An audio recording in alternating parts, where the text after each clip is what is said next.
Boarding school में रहने का मजा क्या होता है ये वहाँ पे रह रहे बच्चे ही जानते हैं। दोस्तों के साथ मस्ती मजाक और वो सारे सुनहरे पल, मगर कई बार कुछ ऐसे भी एक्सपीरियंस हो जाते हैं जिसे हम चाह कर भी भूल नहीं पाते हैं।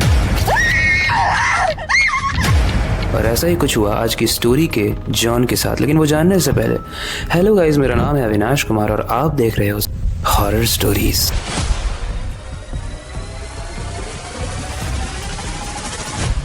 जॉन एक बोर्डिंग स्कूल में पढ़ता था और एक बार जब वो क्लास अटेंड कर रहा था तभी क्लास में एक टीचर अचानक से आ गई और क्लास में पढ़ा रहे प्रोफेसर के कान में कुछ फुसफुसा कर चली गई। उसके जाते ही प्रोफेसर ने क्लास को रोक दिया और बच्चों से कहा कि स्कूल में लॉकडाउन हो गया है, क्योंकि स्कूल के पास वाली बिल्डिंग में कुछ ऐसा हुआ जिसकी वजह से अब स्कूल को कुछ दिनों के लिए बंद रखना पड़ेगा और अब किसी भी बच्चे को हॉस्टल या स्कूल प्रेमाइसिस से बाहर निकालना लगभग इम्पॉसिबल है और अलाउड भी नहीं है। बस हुआ कुछ ऐसा था कि स्कूल की पास वाली बिल्डिंग में एक सीरियल किलर ने वहाँ रह रहे सारे लोगों का मर्डर कर दिया था और वो स्कूल के आसपास ही घूम रहा था, इसलिए जब तक वो आदमी पुलिस के हाथ नहीं लगता स्कूल में लॉकडाउन लगा दिया गया। शॉकिंग चीज ये है कि उसे सीरियल किलर ने जितने भी लोगों को मारा था उनका दाहिना हाथ गायब था। ये बातें स्कूल के गार्ड ने सीनियर क्लास के बच्चों को बताई और इसी बात का उन बच्चों ने पूरे स्कूल में ढिंडोरा पीट दिया। इस स्कूल के सारे बच्चे तो डरे हुए थे, लेकिन जॉन के साथ कुछ अजीब हरकतें हो रही थी। रोज रात में उसके हॉस्टल के बैकयार्ड से किसी आदमी के चीखने की आवाज आती थी, लेकिन शॉकिंग बात यह थी कि ये आवाज उसके अलावा किसी और को सुनाई नहीं देती थी। एक दिन जब वो सो रहा था तो उस रात फिर से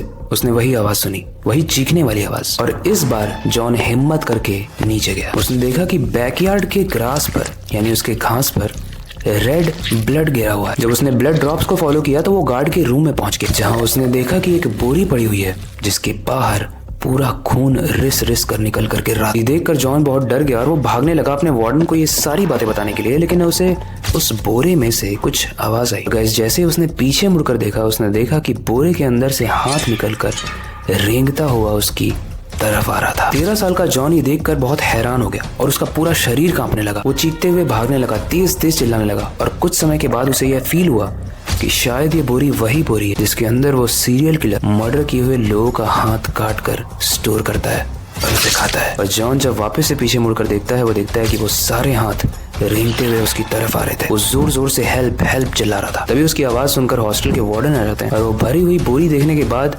प्रिंसिपल ने तुरंत पुलिस को फोन किया। जॉन अभी तक जोर जोर से रो रहा था। ऑब्वियसली वो 13 साल का बच्चा था यार, ऐसा देखने के बाद तो रोएगा ही। और जब उस बोरी के सामान को स्कूल के हॉल में गिराया तो उसमें से सिर्फ और सिर्फ बहुत सारे खून से लदे हुए हाथ थे। यानी जॉन सही था और वो सीरियल किलर जानते हुए इन हाथों का क्या करता था, वो इनका सूप बनाकर पीता था। इतना ज्यादा डिस्टर्ब्ड सीरियल किलर था। गाइस, सीरियल किलर बहुत तरीके के होते हैं, लेकिन ये थोड़ा ज्यादा ही क्रीपी था। मैंने देखा है लोगों को मार के काट के लोग खाते हैं, ये थोड़ा सा स्ट्रेंज है बट खाते हैं। आपने डैमर के बारे में शायद सुना हो, या नहीं सुना तो एक बार सर्च कर लो। इस तरीके की स्टोरीज गाइस अगर आपको पसंद है, जो ऑलरेडी हो चुका है, इस तरीके के मॉन्स्टर्स जो इस दुनिया में हैं, जिसे तो मैं भूत से भी ज्यादा डरावना मानता हूँ, अगर इन पे आपको स्टोरी चाहिए तो आप कमेंट में जाके मॉन्स्टर लिखना। इससे मुझे समझ में आ जाएगा कि आप इंटरेस्टेड हो इन स्टोरीज। वेल, ये स्टोरी आपको कैसी लगी, इससे रिलेटेड कोई भी फीडबैक हो आप कमेंट सेक्शन में बता सकते हो। और अब समय आ चुका है इस वीडियो को एंड करने का, लेकिन एंड करने से पहले मैं बस एक ही चीज कहना चाहूंगा कि स्टोरीज चेंज हो सकती है लेकिन लास्ट वाला पार्ट नहीं। तो अपनी क्यूरियोसिटी को डाई मत होने देना, नई चीजें सीखते रहना अपने बेड के नीचे और खिड़की के बाहर जरूर देख लेना आपको कहीं कोई बोरी तो नहीं दिख रही। मिलते हैं अगली वीडियो में।